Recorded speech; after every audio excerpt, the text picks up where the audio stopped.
Welcome to the Confidence Through Health podcast. My name is Jerry Snyder. As a health, wellness, and sports performance coach, my goal each week is to bring you experts to help you take control of your health and build your self-confidence. Thanks for including me today on your journey to better health. As an elite level runner and coach, I'm excited to introduce you to the All In Running Club. The All In Running Club exists to help you become a better runner. Whether you're a beginner, an elite runner, or anywhere in between, the mission of the All In Running Club is to give you the tools you need to find your success in running. Join today to take advantage of the 75% off yearly membership rate offer. Click the link below in the show notes to learn more. So thank you, Dr. Cutler, for joining me on the Confidence Through Health podcast. It's great to be with you. I'm really excited. Just even our little conversation before got me really excited about talking about this and how we can help people even more. Well, and that's the whole goal is, and as we sort of talked about, is like cutting the confusion and making it simple for people. And one of the things that when I was introduced to you is that I think a lot of people don't know enough about is enzymes. Mm-hmm. And that's something that you fixed your own life with, and obviously you're fixing other people's lives with. But tell us a little bit about why, what were you going through with your personal journey that got you to okay, wait, this is like that light bulb moment for me. Ever since I was a little girl, I always had digestive problems that I remember. And we were just talking about a client of yours, but I was always bloated after I eat. I could never wear pants that buttoned. I was always embarrassed about it. I had no idea. And then I went into chiropractic school. And because I had to support myself and pay for it, I worked in an emergency room at night. So I went to school during the day, worked in an emergency room at night, and then study when I got home. So I had zero sleep. Yeah. But I always got up and exercised. I was a runner. I always ran every morning. But I really stressed my body out. So of course, with stress, everything escalated. Yeah. I had horrible cramps. My bowels were off. My bloating was worse. Yeah. I was fatigued. I had all kinds of different symptoms that people come in to see me, a laundry list of different things. Yep. And so I finally went to see somebody and to get diagnosed. And they said I had colitis, maybe ulcerative colitis, which is an autoimmune issue. Right. And only answer they didn't talk about diet. They didn't talk about anything. Only answer would be go on steroids at that time and possibly going to have surgery and you're a precursor to cancer, colon cancer. That was my, recommendation, my diagnosis and my prognosis and my recommendation. Right. Yeah. So of course, I'm in a natural healing profession, but I went through it. Literally, I only could eat one meal. Only one food. All I could eat was grapes, and that's it. I couldn't eat anything else. Like you were talking about this person. Everything was the only thing. So I lived on just one food. Finally, after I graduated, I also did, because I'm completely a student, I also did a postgraduate 3-year program in orthopedics. Okay. And of course, everything got worse. And I had a baby at the time. And one of the doctors that was teaching said he became, he was one of my mentors because I really appreciated him and really looked up to him. He knew what I was going through. Mm-hmm. And he said, Ellen, did you ever hear of a digestive enzyme? And this is, I don't want to say how long ago because you'll know how old I am. But it was a long time ago. Nobody knew. It wasn't on the radar. Nobody knew what a digestive enzyme, and either did I. He said, you are carbohydrate intolerant. People who are carbohydrate intolerant get their food ferments because they're not breaking down the carbs and they get bloated. It's a common symptom. He said, try this full spectrum digestive enzyme that did focus on carbs, digestion of carbs. I took that enzyme. Within 2 weeks, I never had a problem again. It was a miracle. That's why my new book that just came out, my new book, this is my updated book. It's called Micro Miracles. Yeah. It was written many years ago. I just updated it and I can talk more about that. But I was blown away, as you can imagine. So what I did is I gave a digestive enzyme because I had a full-time chiropractic practice. I gave an enzyme, full spectrum digestive enzyme to every patient that came to see me, whether it was a headache or it was a low back pain or it was ankle sprain. And I saw miracles. So not only digestive, because see how important the gut is, not only the digestive system got better, which they didn't even think that was an issue. Right. Their skin and hair and nails, their energy, their hormones, their stamina, their emotional balance, all of it. It was incredible. It was a miracle. That's why I wrote this book, Micro Miracles, a whole stories of the miracles that I saw. So I am passionate about good digestion and passionate about most everyone needs to take a full spectrum digestive enzyme. We can go in why that is. It makes a difference. And my motto is it's not just what you eat, it's what you digest. Right. Well, and that is so true. And I was telling you yesterday, I had the pleasure of speaking to my local high school health classes. Love that. 350 to 400 students that I got to see all day long and just talked about digestion. And of course, at that age, at 15 to 18 years old, they're like, it's the most crucial time, but they're also the most like, I'm invincible and I can eat whatever. And it's just going to be like, okay, I may feel a little bad, but I'm going to recover. I'll be fine. But the things that you see and especially that you went to is what you were told was going to happen. All those chronic things of like years down the road, this is what you're going to have. You're going to experience this. And this is just the path that happens. Right. And no explanation, no real root cause of like, oh, but if we fix digestion, those things go away. Right. Right. If we fix digestion, headaches go away. If we fix digestion, skin clears up. And so is it because of our digestion that's wrong, or is it because the food supply is wrong, or is it because we're just not getting enough micronutrients? That's a really good question. And I just want to preface that with just telling people what an enzyme is and there are different kinds of enzymes. I think that's important to know. Enzymes are proteins and they're catalysts. Every system of our body utilizes enzymes to work, to make it happen. Whether you're talking about a repair system, the immune system, the respiratory system, the gut, all needs enzymes. Right. So 3 different kinds of enzymes. There's the metabolic enzymes that are the immune system. These are the enzymes that are important in our mitochondria, in our immune system, in breathing, in how our whole body works. Those are the metabolic enzymes. Then you have our own digestive enzymes that are secreted by the pancreas and the stomach that we cannot replace those enzymes. That's important. Those enzymes are not replaceable. And then there are food enzymes, which is what I am recommending. They are in all whole plant food. That's why I do recommend eating 70% of your diet should be a whole plant food diet. It's important. That's what has the food enzymes. But because our soil has been so over agriculturized, the cofactors that make those food enzymes are not there. They've been depleted. So therefore, our plants don't have the food enzymes that we need. Yeah. And what happens is we start borrowing it from our own digestive enzymes. And as you get older, this is important, you become less, your own digestive enzymes is depleted a little bit. It happens with age. Then, of course, if you're borrowing it, then what happens, our metabolic enzymes have to do the digesting. So we're more susceptible to colds and flus. And why do I get a flu all the time?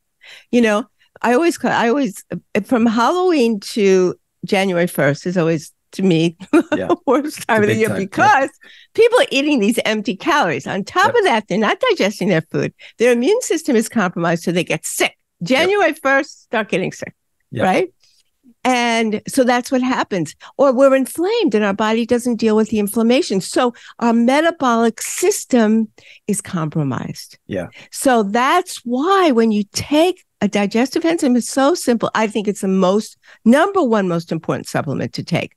And most people do well on a full spectrum digestive enzyme, digestive proteins, your starches, your fats, fiber, because fiber digestion only is there when you chew your food. And most people don't chew their food well. That's a whole other thing. Yeah, that's a whole thing. So it makes such a difference. It spares your own system from being depleted of those crucial enzymes that make our body function and help our energy, et cetera, too. So that's why it's so important.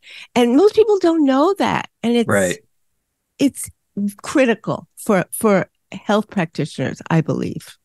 And so is this why, like, because I didn't realize that was happening, that we were depleting ourselves if we were there, right? Yeah. And so is that why, that those people that are, like you said, with the seasonal thing, but people that have chronic diseases, it's like they're more susceptible to other things happening.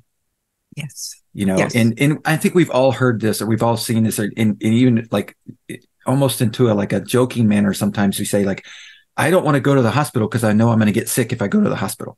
Yeah. Because I'll be around all the people that are passing viruses and germs. And if I'm not healthy enough already, then I go in and I'm more susceptible to those things. Exactly. Yeah. It is, your system is compromised. And you know what? It accelerates the aging process too. Mm-hmm. Maybe we look older, but why do we need to age? Right. Why don't we? We have our system. Why should it age? Why shouldn't it be as vibrant and healthy and strong throughout our life to 100? We were talking about centenarians, a lot of it is genetic, but it's not only genetic. That's a small percentage. Right. It's our food we eat. You are what you eat. It's exercise, which I see you're very fit. I'm totally into exercise. And of course, a happy and a peaceful life in some ways, meditating and mindfulness, all that helps too. Yeah. But looking at, getting rid of those processed foods, not smoking, that's a number one increase in mortality. Mm-hmm. There's not one cancer that's not related to smoking. Right. But digestion of food, again, you eat all these foods, you go and spend all this money on organic foods, but if you're not digesting it, those undigested foods can seep into the bloodstream. And guess what? You become intolerant to them. Right. So people say, how come I'm sensitive to all these foods? Right. That's what I was. I was sensitive to every food because I didn't digest the food. Once you start digesting, your immune system is so much better. Your body, when you're not digesting your food, those foods get into the bloodstream. The immune system starts attacking those foods and create immune complexes that cause inflammation. So not only do you have food sensitivities, intolerances, you have inflammation, you have an immune response. It really sets up all these, chronic health issues that I see and you see with people all the time. Well, and so I mean, it's a cyclical thing, right? Because once it starts, it's like, okay, well, and like you said, if you're depleting your immune system enzymes, well, then, okay, well, now now the immune system compromised, but now we're introducing more, potential harmful things. And now it's hard to get back over the hump unless we, supplement to help, right? Start from the beginning. And the beginning is, so I created a system. It's called ECM Ellen Cutler method. That is a health system that's based on energetic medicine and looking at underlying causes of so someone comes in, let's say with asthma. Yeah. What the medical profession does is everyone is treated with asthma the same way. Yeah. What my system is why it stands out. Everybody, it's tailored to them. Mm-hmm. I look at you that has asthma. What are the underlying causes of it? One of them is probably you're not digesting your food. I look at different food sensitivities that could be different for you and the other person has asthma. Yeah. How your body's detoxifying, because that's another huge important aspect. Right. And then I look at all these sensitivities. I look at them as sensitivities or reactivities. Is it mold? Is it foods? Is it emotions? Is it some pathogen, a virus that maybe you had years ago? You are still energetically reacting to it. Right. There's such a thing as long cold as well as long COVID. Oh, yeah. Yeah. Like rhinovirus. Well, how can I get rhinovirus? I never go out. these things, it's probably still there from like Right. maybe 20 years ago, that your body, when it gets compromised, Yeah. you're stressed, you're not eating, you're not taking your enzymes, you're not exercising, all of a sudden you get sick.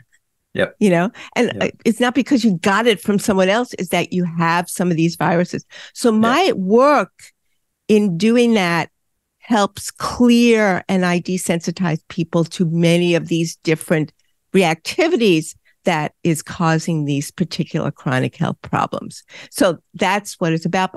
First thing I always look at is your digestion, know.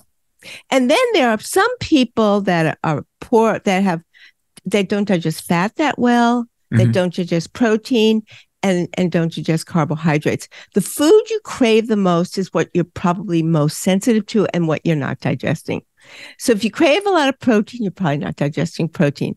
If you crave a lot of fat and salt, by the way, people who crave salt is usually they're poor, they don't digest fat that well. Most people crave carbs. And they don't digest carbs, and they get bloated, and they have all those, irritable bowel. A lot of that is from not digesting your food. Look, I was diagnosed with colitis.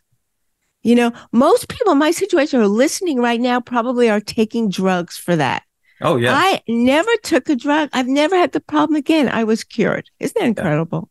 To this day, it's still, that's why I'm so passionate about it. Yeah.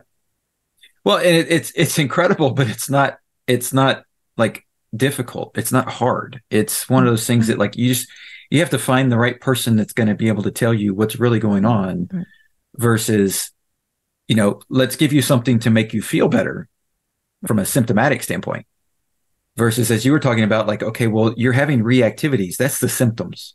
Right. Like, okay, well, what are you reacting to? Right. And if the doctor or whoever you're seeing doesn't go that far down, then you'll be able to mask the pain levels and all of that stuff for a little while. But like you said, it's going to stick around for who knows how long. Right. Come back up when you get stressed again. And then, and I know this is when it comes to like the gut and the microbiome and digestion, especially for women that have babies close in time frame. Like it can, because it throws your hormones off, it can throw your digestion off. And then, a lot of times they get, 8, 9, 10 years down the road, their kids are starting to grow up, and, they commonly complain about like, okay, well, I'm tired all the time. I get sick occasionally. And it's just my kids bringing the viruses home from school. Right. Right. And, I've got this weight that I need to lose, but I can't ever lose it. I can't ever get it off. And I exercise as much as I can. But a lot of that all goes down to, okay, what you put your body through, which is a good thing in having kids. I'm not saying that's a good thing, but doing that, but then also resetting your gut and resetting your digestive system afterwards is a step that I think probably nobody is taking. Right. And that's one thing that I look at in my work is the microbiome. Look at there's different good bacteria and there's bad bacteria. Sometimes people will have a bacterial issue because their microbiome is so off. Right. And a lot of that has to do with what you were saying, not eating the right foods, not digesting, and not taking care of yourself too. Yeah. The other thing that's interesting is I had somebody here that I was visiting from Hawaii who sees me every once in a while. And we were talking about energy. I know for me, I wake up every day. I always have the best energy every day. I mean, they always say, well, it's genetics. Right. Right. I love when people say it's genetics, I feel like everybody should have that. Yeah. But I'm very strict at what I eat. I eat, a whole plant food. I'm a vegan too. Right. And I'm actually a raw vegan, which I don't recommend for everyone. Yes, I'm a raw vegan. Been raw vegan for 15 years. Really? And, I've been raw vegan since Thanksgiving of last year. I love it. Oh my God. I found a soulmate. Yep. That is great. Wonder why you look so good. That you could, it's interesting too. I can look at someone and see if they're digesting their food or not. Right. You could see it. Yeah. You see it in their skin and, Yep. Yep. And, and I exercise every day. Because I know that this is what maintains my healthy well-being, and that I can have exercise so that I can come in my practice and still work and still have the energy for people that I need. So, it's important. I mean, everybody has days where they go off. I'm very strict. I'm a little neurotic. Sometimes I think from another planet, but yeah. I love it that you're raw vegan. That's great. Yeah. I still, it's interesting because I chew my food really well, which you probably do too.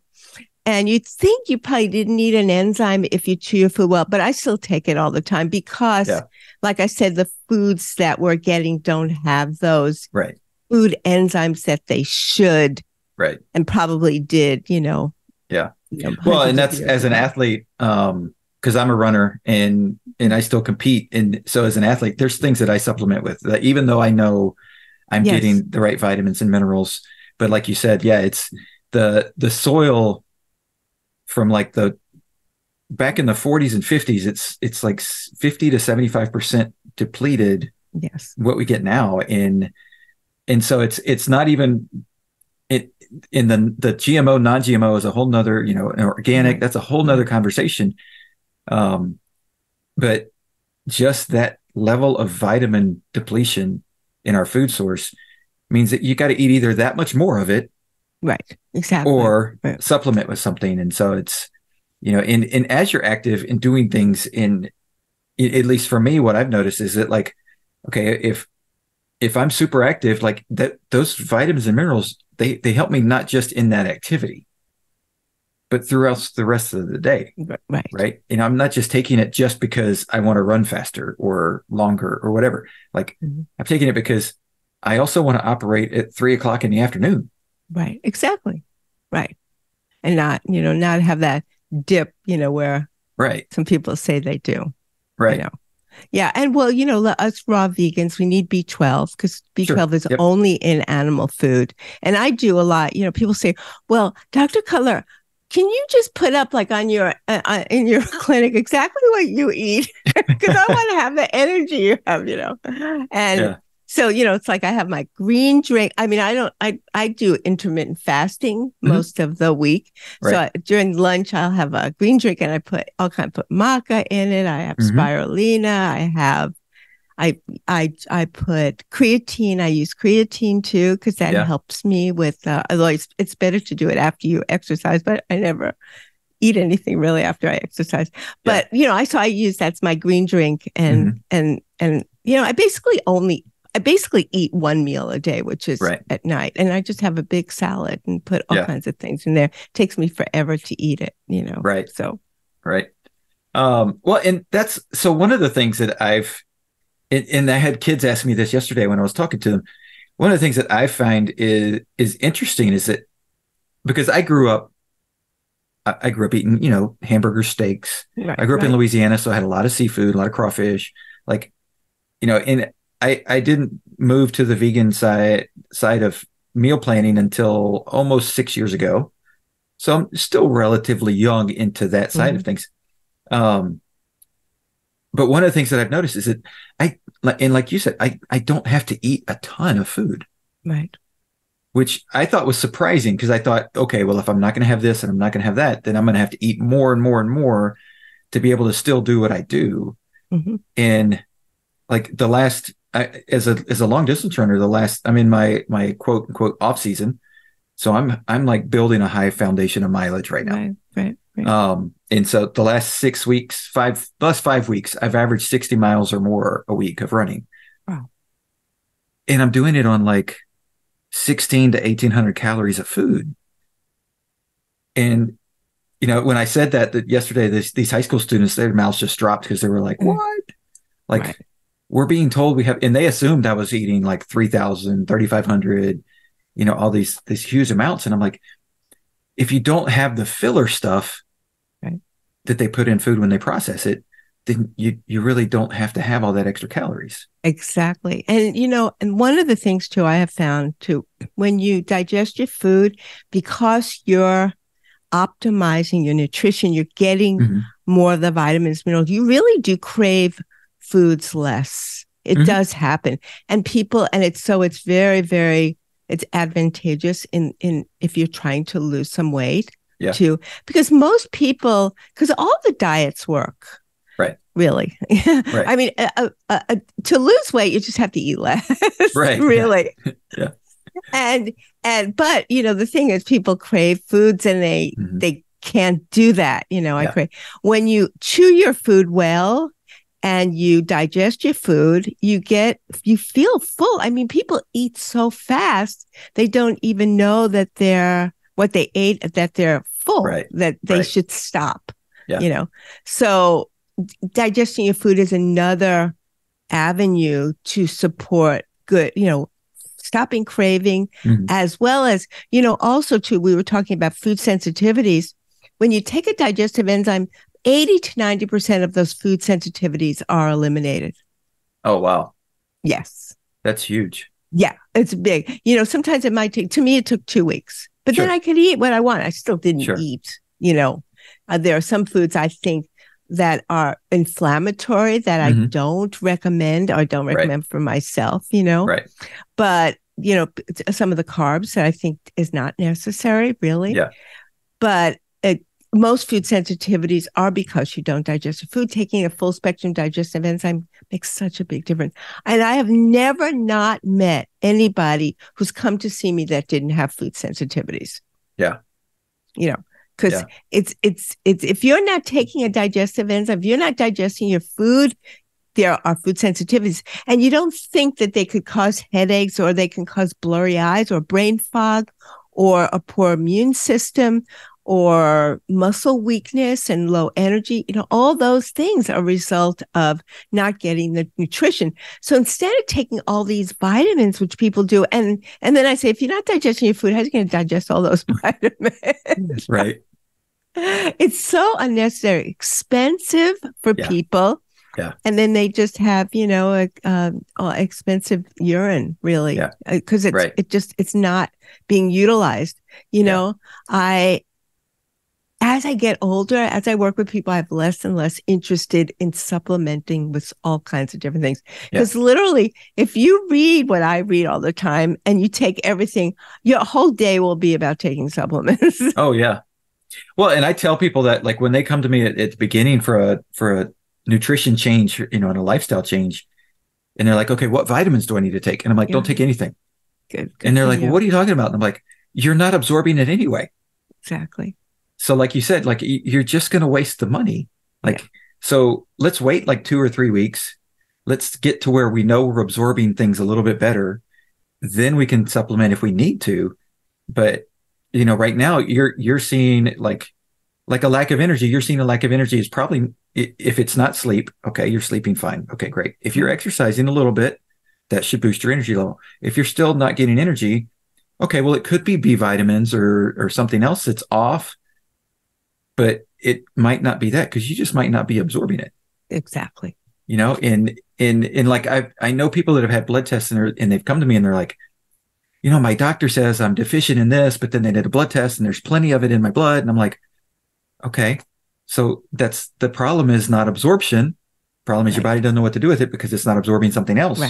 Right. That's combining the two. And sometimes it can be more toxic than it is supportive and helpful. Because, the liver has to deal with it. The kidneys have to deal with it, overdosing on some of these vitamins, the kidney has to do it. And that could put these vital organs at risk too. Right. So it's not that they're, it's, thing is not that I'm saying FDA, but, a lot of these vitamins are not really approved in some way, and people start taking them. Yeah. And that's why they have people like us that can evaluate what they really need, what could be really helpful. Like things like vitamin D is important, I think. And they've seen that it helps in preventing even getting COVID.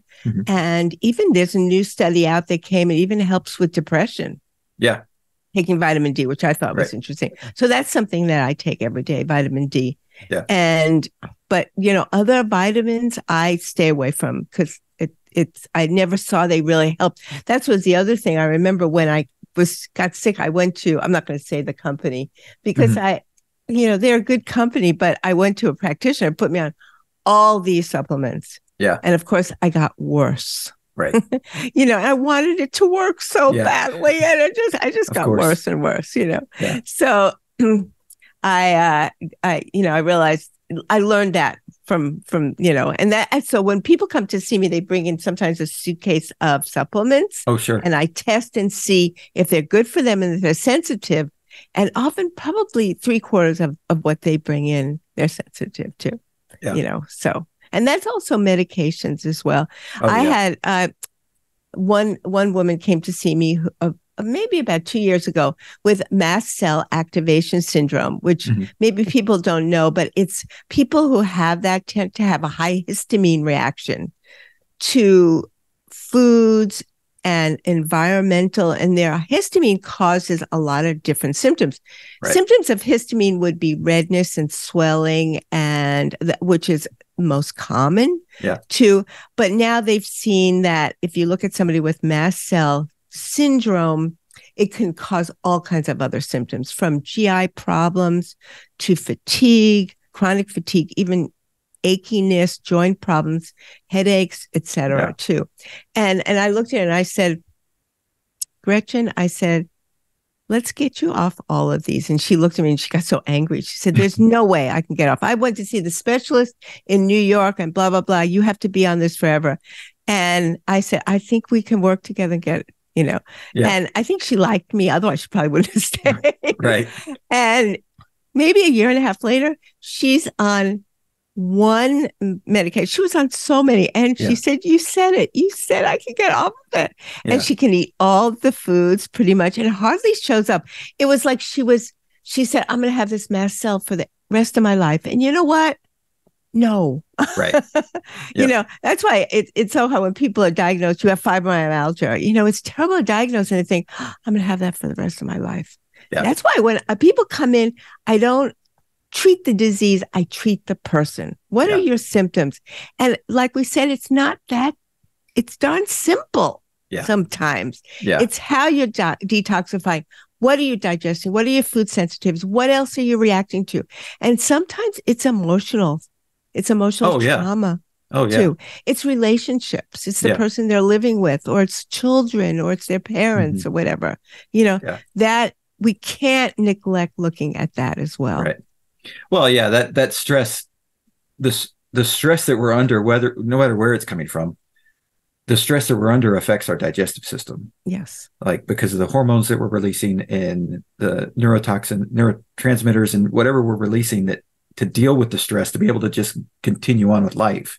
Right. That's impacting our digestive system as well.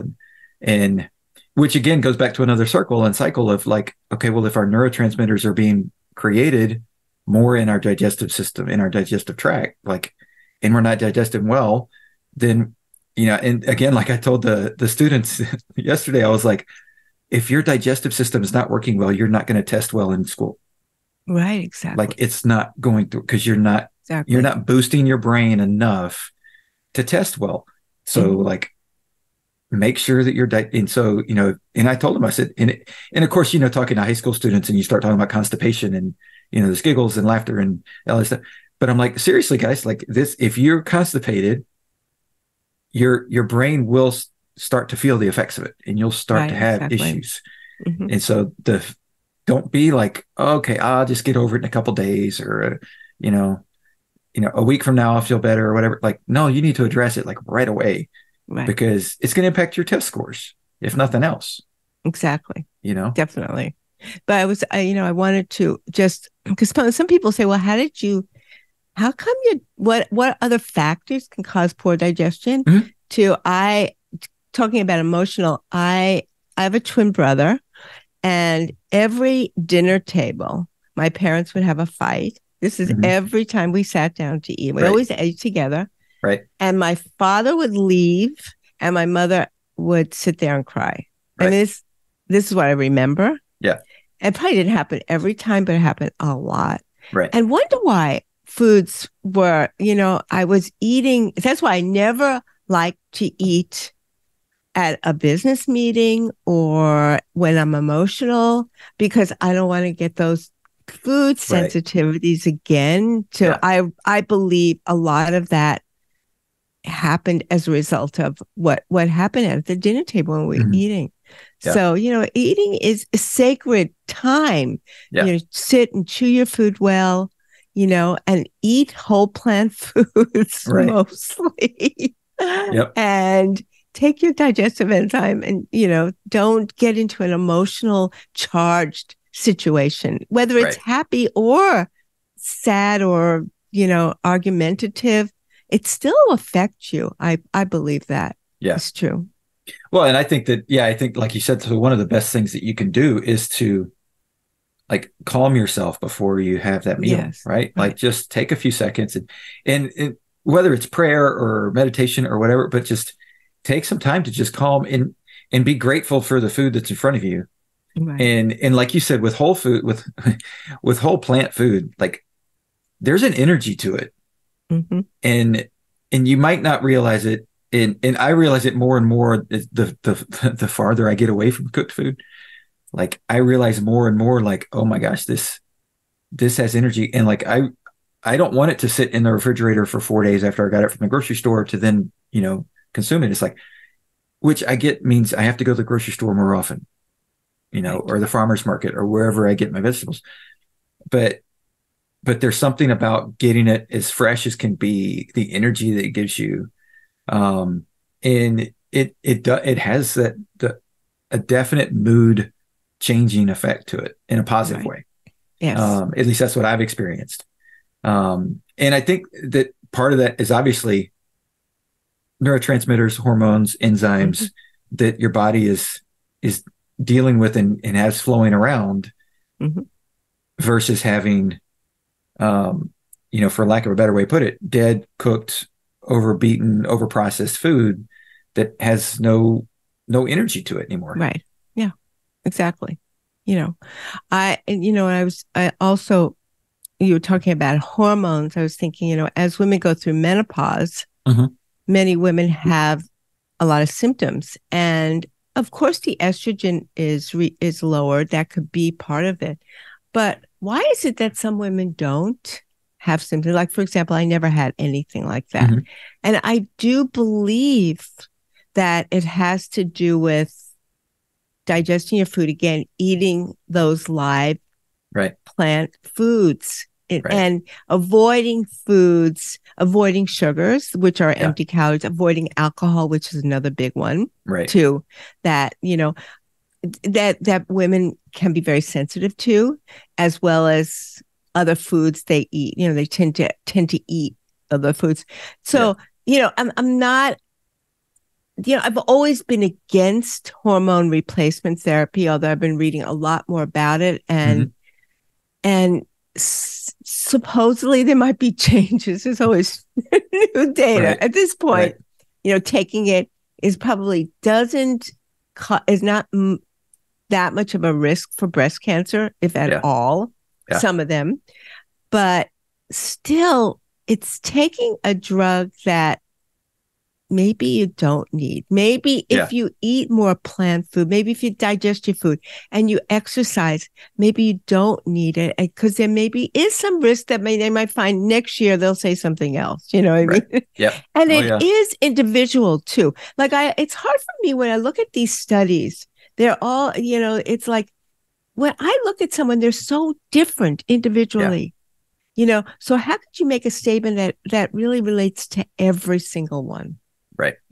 So for some women, it could be a contributing factor for getting breast cancer. For some, not. So I don't know how you can have a blanket statement, but I think there are other things that can be done, that maybe doesn't require that you need to take that.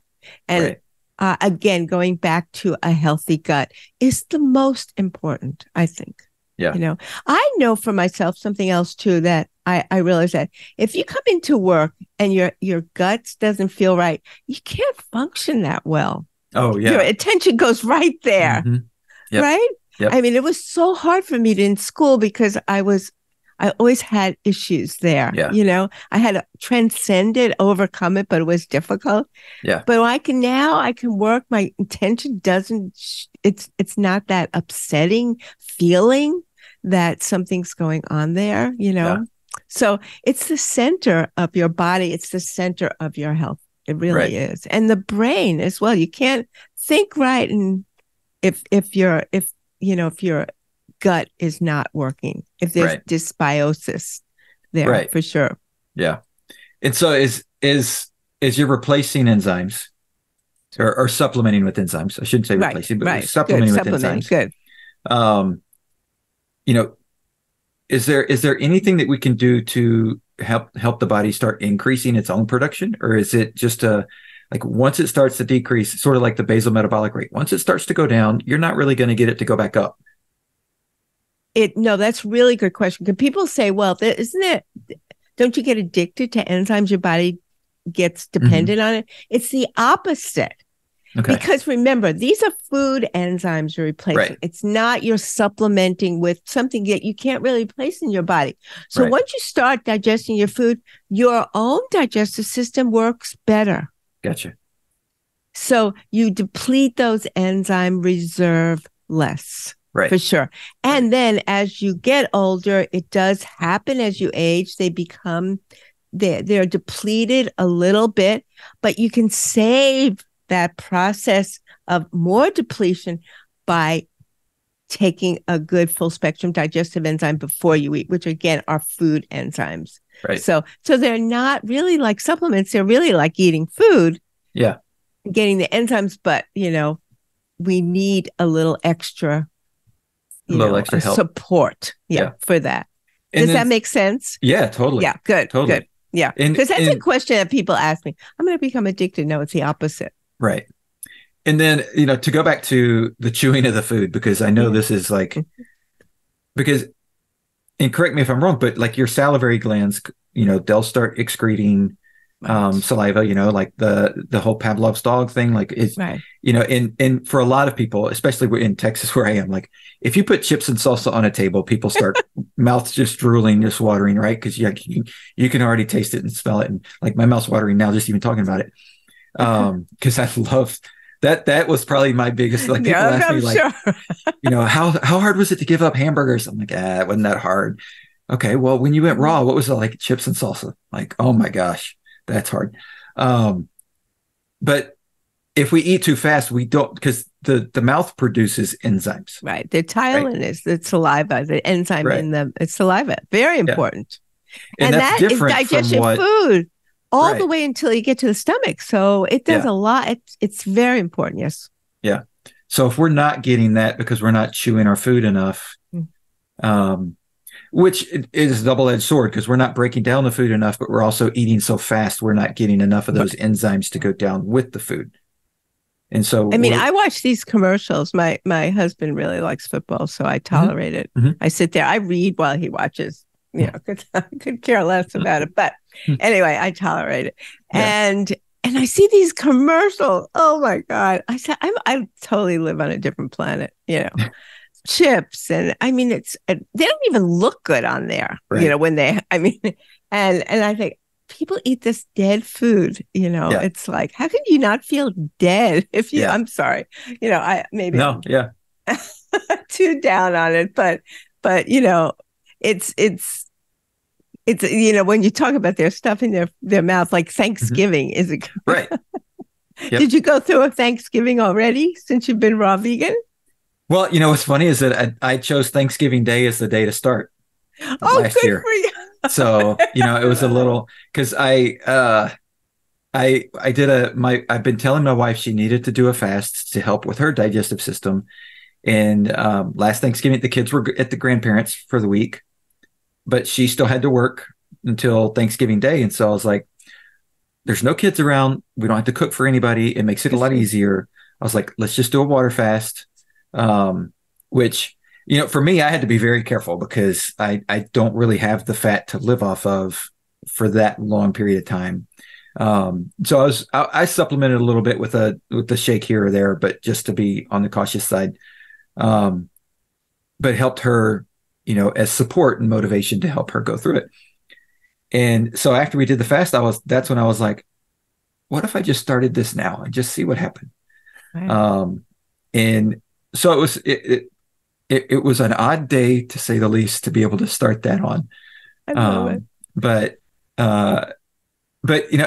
and I did that from Thanksgiving Day through January 1st. And then for a short time, I went back to having some cooked food just to test it out and see, like, okay, I felt great. Yeah, it's like good. Everything worked well. Good. Yeah. But was that truly because of that change, or was that just because I just normally feel great? And so for about 3 weeks, I went back and I had cooked food again and to try and do a balance check. And I noticed my recovery got worse. My sleep got worse. Interesting. As I started, and I was like, wow, I don't want that to happen. I'm going to go back. And so, yeah, and strangely enough, like, I've never had a problem with digestion other than like maybe a short bout here or there, but nothing that I would say anywhere comes close to being chronic issues. But to even improve, I was like, wow, this is nuts. That, like, but it just proves the point that there's so many things that I think are missing just in the basic initial stages of eating, right, in the American diet that is causing this huge, healthcare problem, and which turns out to be a huge financial problem. Right. And this system's just boiled over, in my opinion. Oh, well, and our country, honestly, is, low down on the totem pole as far as healthcare system, which seems so, how could that be? Right. And the obesity, that's a whole other issue too, and the amount of people, there was another book I was reading and talked about, to compare the 1970s, what the food, if you go to a restaurant, how much food compared to what people have now, that's required. Yeah. Because people are still hungry after they eat. Right. They're, trying to please the public. But, it's I mean, literally, obesity is the number one cause. I mean, that's the increased mortality with COVID obesity was the number one issue. Right. My son, who's a neurosurgeon, he's in Claremont, and during the whole COVID, I said, so, he, of course, I said the amount of deaths, he said, they're all overweight. Yeah. They're all diabetics. Yeah. I said, and that's what he saw. He saw it for himself, Right. And do you ever hear people talking about that? Really? No. I mean, just the people I talk to, because I talk to the people in the know who are looking at that, like but that? Not why just the general public. More, why isn't it more, in prevention rather than, drugs to help? There should be what we can do to prevent, because there's going to be another pandemic at some point. Right. Right. And I don't think we really learned from it. And so talking about that, like, because diabetes, like type 2 diabetes, which is, completely preventable, completely preventable. Right. But so that affects your pancreas. Right. Right. And so you said earlier, your pancreas is also producing these enzymes that we need. And so the pancreas is more than just, because I think a lot of people, especially right now, like with the level of type 2 diabetes and the level of knowledge around that, plus, the insulin dependent stuff that's come out about how the cost of insulin and all that. So people are very aware that the pancreas produces insulin and that's necessary for that, but it's also necessary for so many other things. Right. Yeah. Yeah. The pancreas is an endocrine organ and exocrine. So it's the insulin and then the digestive. Yes, exactly. So it's not just, again, it's another cycle that we just get on, and just, the snowball just gets bigger and bigger and bigger because we don't stop. And oftentimes I think and I've read this, that, if somebody does a fast for 72 hours, a water fast, for 72 hours. And then they get, like, if they get their blood work done before and they've got, signs of chronic disease and to be diabetes and high blood pressure and all these different things, that within 72 hours, they can retake their blood test and it'll show no symptoms of anything. It's amazing. It's incredible. I know. And to me, that says, okay, well, 72 hours is the window that calms the digestive system because you're not introducing new stuff that it's got to take care of. Exactly. And so if it can reset there, like, and I know you're practicing intermittent fasting. I do a form of that because I run in the morning and I don't eat anything before I run. And so like I have a bigger window before I hit breakfast than most people. But I think that is a great tool for once you're in a maintenance mode. Yes. But if you're sick, like you've got to go, in my opinion, the easiest thing to do is not eat. If you've got the extra fat to be able to cover it. I agree. I absolutely agree. And we talk about a thing called autophagy, which you know about, is the body able to get rid of senescent cells and detox. And it's very important in longevity, very important in overall health and prevention. Yeah. And one of the most important things is fasting or intermittent fasting and just eating less, staying away from foods. Yeah. Most people's autophagy is not adequate. And then you start reacting to these dead cells, which is they call it zombie cells. Right. You have reactions to them. And you wonder why, you don't have that stamina in the morning. Your mitochondria is compromised. Yep. And, why don't I feel right? How come I can't exercise well anymore? Whatever, Yeah. So fasting is the most important, eating less. And I always, with intermittent fasting, most people can do it. The only people I stay away from is anybody who had an eating disorder, of course. Oh, sure. Because that's, they have a whole other issue going on. But if you start with 12 hours, you can go to 14 hours, you can go to 16 hours, and most people who say I can't do it and they feel so much better and try to stick with it. And I think it's really important. But I love what your idea of fasting, really, it's extremely important. Who's Gabriel Cousins, who's one of our fellow raw food, I think, so that's his thing. He does fast maybe several times a year. Yeah. And talks about the benefits of fasting. So I'm definitely a proponent of it for sure. Right. Well, and like I said, I mean, it's like giving your digestive system a vacation. Yeah. For a couple of days. And the vast majority of people can handle it and be okay. Exactly. Yes. Like you said, there's different populations, whether it's an eating disorder or, maybe you don't have the body fat to withstand it, and that's okay. Like, don't put yourself into an extreme starvation or malnutrition, situation. But for the rest of us, and quite frankly, for 70 to 75% of people that are overweight or obese, they really don't have to eat because they've stored the fat that's going to be able to give them the energy they need. Definitely. So, yes. Well, I want to be respectful of your time. I love this conversation. I think I could probably talk to you for days. Yeah, this was wonderful. I feel like I found a fellow. Yes, definitely. I don't find many. People look at me like, "What? You're raw vegan?" I've been a raw vegan. Literally, it's probably 25 years. Oh my I haven't had cooked food, and I never cheat. I'm like, I'm so disciplined. I'm really disciplined, and I do my Peloton every day. You run. I do my Peloton every day. That's awesome. I love it. I love it. Some of the teachers remind me of you. That's why I like it. Oh, yeah. Well, tell people how they can how can they connect with you? Where's the book available? That kind of stuff. Yeah. Book is available on my website, on Amazon, of course. Right. And it just came out, and it has an updated version on anti-aging.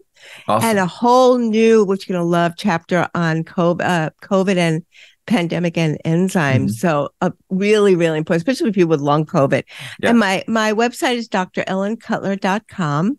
And I am launching a new enzyme detox weight management program too that I've been using for years and finally going to make it available to people. So that's all on my website. Awesome. And then my ECM, which I teach, also people are interested in learning. I'm teaching to everyone, whether I used to just teach to doctors and health practitioners. Right. Now I'm teaching to everyone. You can find out about that. I have an upcoming webinar next 2 weekends, and I have a couple of slots left if people are interested. So awesome. Cool. Well, I will put links to all that in the show notes so people can get in touch with you and connect with you. And I greatly appreciate you being on. Is there anything else that you would want to share with people to just help them, as they navigate their own health? Yes, please. As the holiday season comes in, every day, put down, you don't need to eat all that sugar. Right. Have something else instead and try. And I have some digestive enzymes too that on my website. Try taking a full spectrum digestive. Even if you do it for one meal, will make a difference. But, reduce the amount of sugars. And again, you are your role model for your children. If you're eating all the sugar, how are they going to not eat it? So, and it's really important for them not, because you don't want them to get sick because then they miss school and you miss work. So it's, so anyway, that's what I say. Be careful as the holiday season comes in. That's awesome. Great advice. So thank you so much, Dr. Cutler. Thank you so much. It's great. Have a wonderful, wonderful day. Thank you. Thanks for checking out the Confidence Through Health podcast. Please subscribe, post a review, share this episode with those you love who need a little extra help with their health journey. Visit allinhealthandwellness.com to learn more about the coaching programs that I provide. All episodes are produced by the Social Media Cowboys, your source for all online marketing needs. Go to socialmediacowboys.com for more information.